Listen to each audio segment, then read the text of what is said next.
Fear not is a very important Christmas message. To Mary, to Joseph, and the shepherds, the angelic messengers declared, "Fear not."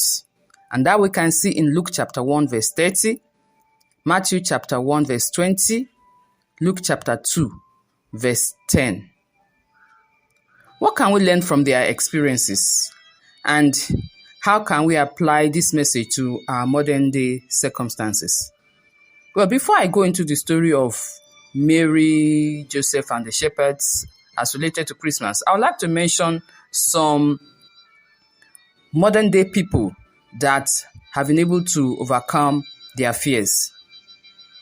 We have this man born without arms or legs. His name is Nick Vujicic. He learned to overcome his fears, and now he inspires millions and millions of people with his motivational speeches and faith. We can see him all over the social media, TikTok, Facebook, Instagram, and the rest. We also have a young Pakistani activist called Malala Yousafzai. She faced her fears and continues to advocate for girls' education, despite the Taliban threats and an assassination attempt. Another person we can mention is Bethany Hamilton, a professional surfer who overcame her fears of sharks after a devastating attack in the year 2003. She continues to compete and inspire others. Then also in the Bible, there are so many other people that overcame their fears. We have the story of David and Goliath in the book of Samuel, 1 Samuel chapter 17.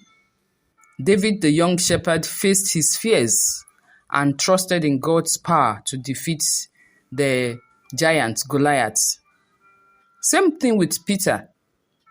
Peter walked on the water. He was one of the disciples of Jesus. He overcame his fears of the stormy sea and walked on water with Jesus. At first, he was afraid, but later he picked up courage. We can read the story in Matthew chapter 14, verses 22 to 33. Queen Esther is another person, a Jewish queen. She faced her fears and approached the king to save her people from persecution. The story of Esther is in the book of Esther, chapter 4 and 5. Now, let's go back to the important season we are now, the Christmas season. Christmas season is a season of joy. It's a season of love and celebration. However, for some people, it can be a time of anxiety, a time of fear and uncertainty, because the pressures of giving gifts, social gatherings, meeting expectations can really be overwhelming. The times are hard, yet people are expecting you to send them alerts. They are expecting gifts. They are expecting food. They are expecting all kinds of things from you, and you don't have. So amidst all the hustle and bustle, the Bible offers a powerful message that can bring peace and comfort to our hearts during this Christmas period. And that message is, fear not. Now let's look at the fear of the unknown. Mary's story. When the angel Gabriel appeared to Mary, she was frightened, yes. The angel's greeting, "You will be with child and give birth to a son," was both astonishing and terrifying. Read the story again in Luke chapter 1, verses 26 to 38. Mary's fear was understandable. Anyway, because she was young, unmarried woman facing an unexpected pregnancy. But Gabriel's response was immediate and reassuring. Angel Gabriel said, "Fear not, Mary. You have found favor with God." Luke chapter 1, verse 30. May we all find favor with God so that our fears can be banished. Mary's story teaches us that fear often accompanies the unknown.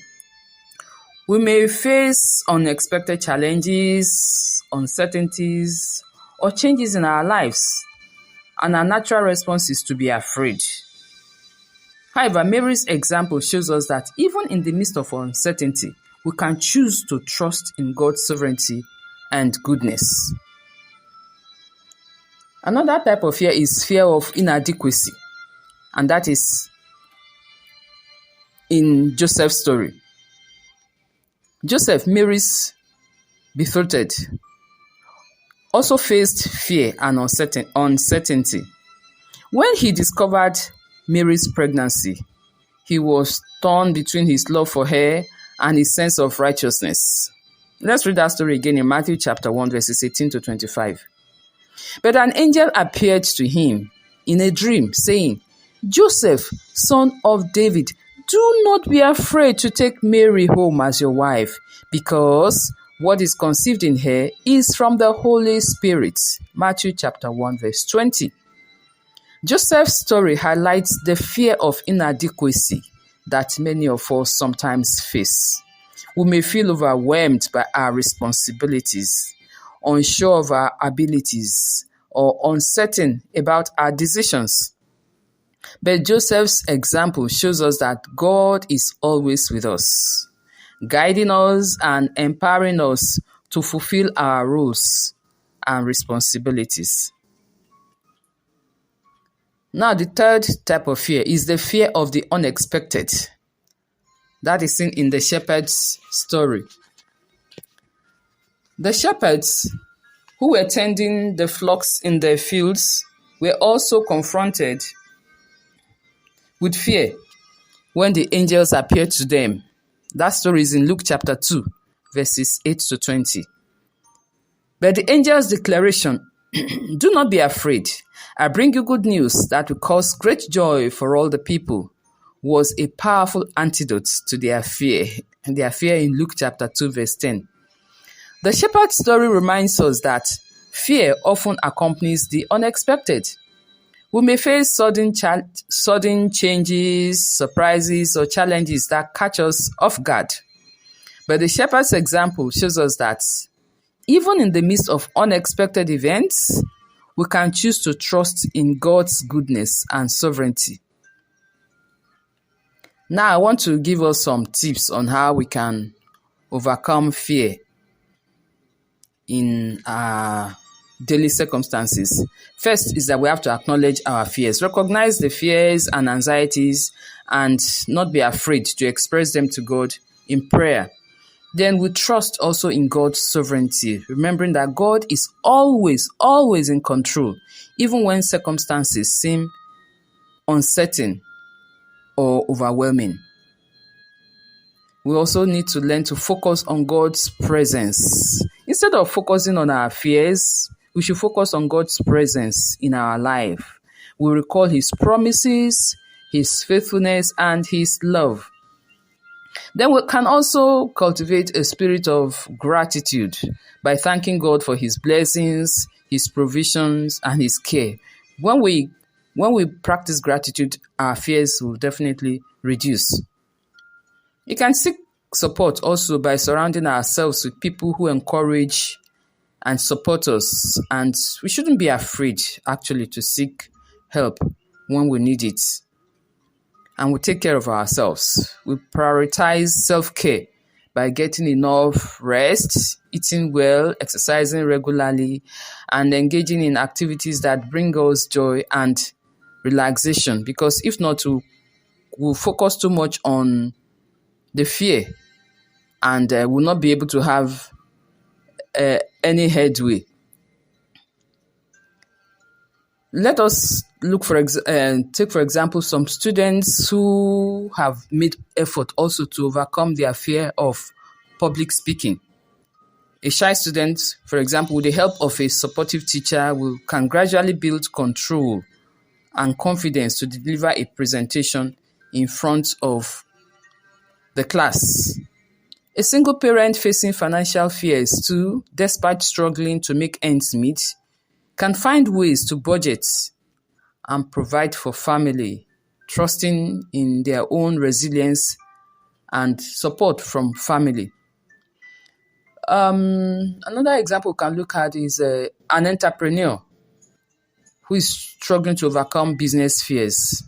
So despite the initial failures and setbacks and the huge block and obstacle in front of this entrepreneur for his business or for a business, perseverance will help the person to find success and also learning to manage risk and uncertainty. All this I'm saying so that we know that we can overcome fear. It is a process, yes. It requires courage, it requires resilience, and often faith. We mustn't forget that. But by facing our fears and taking small steps at a time, we overcome them, and we can then achieve great things. So the message of Christmas should always be with us. We shouldn't forget that. Fear not. It's a powerful message. It is an enduring theme that runs through the Christmas story. Some are afraid of what the next year will be. Let us remember the angel's message, fear not. So, as we reflect on the experiences of Mary, Joseph, and the shepherds, we are reminded that fear is a natural response to uncertainty. It is very natural. It's okay to be afraid. It's a natural thing. It is our response to uncertainty. It is our response to inadequacy. It is our response to the unexpected. However, we are encouraged to trust in God's sovereignty, so God's presence, and God's goodness. So, as we celebrate Christmas, may we remember that the true meaning of the season is not just about gifts, decorations, or festivities, but about the birth of Jesus Christ, who came to bring us hope, peace, joy, and love. So I pray that the message of fear not will bring us comfort and peace and joy to our hearts. And may we always share the message of courage with others. Merry Christmas and a prosperous Happy New Year. God bless us all.